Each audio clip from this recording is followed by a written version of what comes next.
पत्राचौल घोटाला मामले में शिवसेना सांसद संजय राउत को ईडी ने हिरासत में लिया। करीब 9 घंटे की पूछताछ के बाद हिरासत में लिए गए राउत।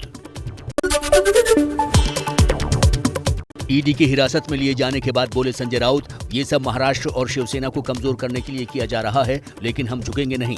शिवसेना कमजोर नहीं होगी, महाराष्ट्र कमजोर नहीं होगा। दूसरी बात, संजय राउत झुकेगा नहीं, न पार्टी छोड़ेगा, न शिवसेना छोड़ेगा। हिरासत के बाद ईडी ऑफिस पहुंचने पर संजय राउत ने गले में पहना भगवा गमछा लहराया। राउत ने हाथ हिलाकर अपने समर्थकों का अभिवादन भी किया। पिता संजय राउत का हौसला बढ़ाने के लिए ईडी ऑफिस के बाहर पहुंची उनकी छोटी बेटी विदिता। इस दौरान भावुक हुई विदिता।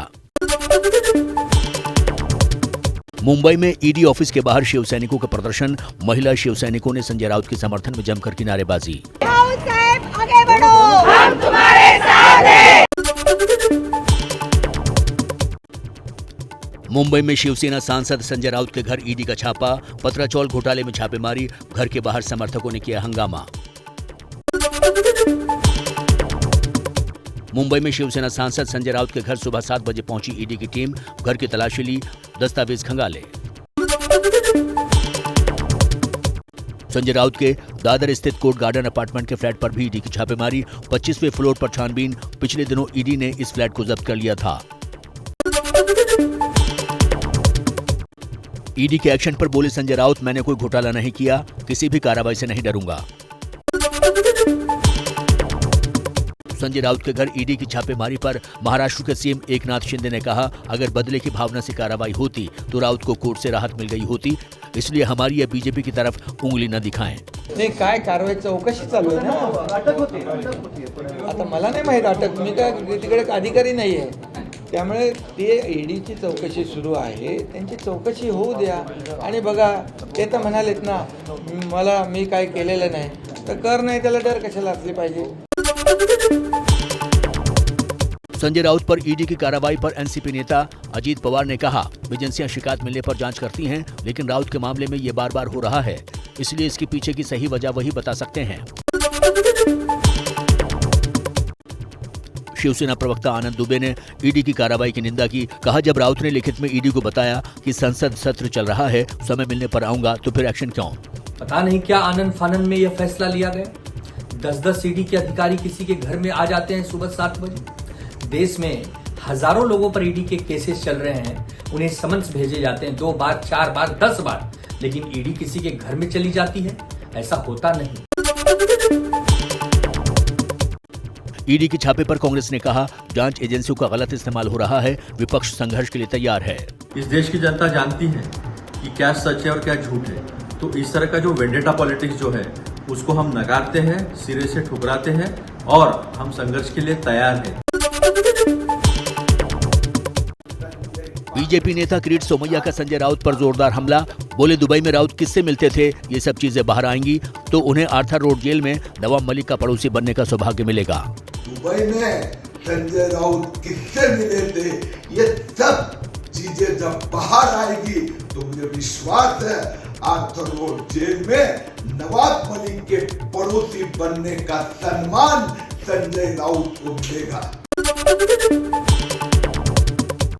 केंद्रीय मंत्री राव साहिब दानवे ने छापे की कार्रवाई को सही बताया। कहा, छापेमारी का राजनीति से कोई लेना देना नहीं। मुझे ऐसा लगता है कि सीबीआई हो या ईडी हो, ये अपनी स्वतंत्र कारोबार करती है, इससे राजनीति का कोई लेना देना नहीं है। महाराष्ट्र के अमरावती से निर्दलीय सांसद नवनीत राणा ने कहा, संजय राउत के पाप का घड़ा भरा है तो फूटेगा ही। आने वाले समय में राउत जेल भी जाएंगे। बोलते ना, पाप का घड़ा भरा है तो वो फूटेगा जरूर। और संजय राउत जी का आग लगी है तभी तो धुआं उठा है। संजय राउत जी ने इस पे स्पष्टीकरण देना चाहिए। पश्चिम बंगाल के हावड़ा में कैश के साथ पकड़े गए झारखंड कांग्रेस के तीनों विधायक इरफान अंसारी, राजेश कच्छप और नमन विक्सल को किया गया सस्पेंड। कल विधायकों की गाड़ी से 49 लाख रुपए हुए थे बरामद। कैश कांड में फंसे झारखंड के तीनों विधायकों को 10 दिन की पुलिस कस्टडी। रात भर चली पूछताछ में सवालों की सही जवाब न दे पाने के कारण हुई थी गिरफ्तारी। हावड़ा में कैश के साथ पकड़े गए विधायक इरफान अंसारी के भाई का दावा, इरफान के पास पैसों के दस्तावेज हैं। वो हर साल इस समय आदिवासी कार्यक्रम के लिए कपड़े खरीदने आते हैं। झारखंड कैश कांड पर कांग्रेस ने केंद्र सरकार पर बोला हमला, कहा झारखंड की चुनी हुई सरकार को गिराने की साजिश की जा रही है। समय समय पर वहां के विधायकों से संपर्क साधकर, उनको आतंकित कर, उन्हें लोभ लुभावन देकर ये कोशिश सतत चालू रही है। मुख्यमंत्री हेमंत सोरेन की पार्टी झारखंड मुक्ति मोर्चा का बीजेपी पर बड़ा हमला, कहा बीजेपी का मंत्र है जहां चुनाव जीतकर आएंगे वहां तो सरकार बनाएंगे ही, लेकिन जहां सरकार नहीं है वहां तो जरूर ही सरकार बनाएंगे। भारतीय जनता पार्टी का एक मंत्र है, जहां चुनाव जीतकर आएंगे वहां तो सरकार बनाएंगे, लेकिन जहां चुनाव हारेंगे वहां सरकार जरूर बनाएंगे। झारखंड से बीजेपी सांसद निशिकांत दुबे की कांग्रेस विधायकों से कैश मिलने की जांच सीबीआई और ईडी से कराने की मांग, कहा झारखंड सरकार ने कांग्रेस तोड़ने की साजिश रची। अर्पिता मुखर्जी के घर से बरामद करोड़ों रुपए से पार्थ चैटर्जी का किनारा, कहा ये मेरे पैसे नहीं हैं। साजिश के सवाल पर पार्थ बोले, समय आने पर आप समझ जाएंगे। क्या मजबूरी है मेरी, बताइए। मैं अभी आपको बताती हूँ कि मैंने ओए होए होए होए, नमकीन के चटकारे लेते हुए टकटकी मार के डिबेट शो को पॉज रिपीट कर कर के देख रहे हैं जोगिंदर जी। इनकी तरह आप भी देखें अपनी फेवरेट डिबेट्स को रिपीट कर और डाउनलोड कीजिए एबीपी लाइव ऐप अपने स्मार्ट टीवी पर।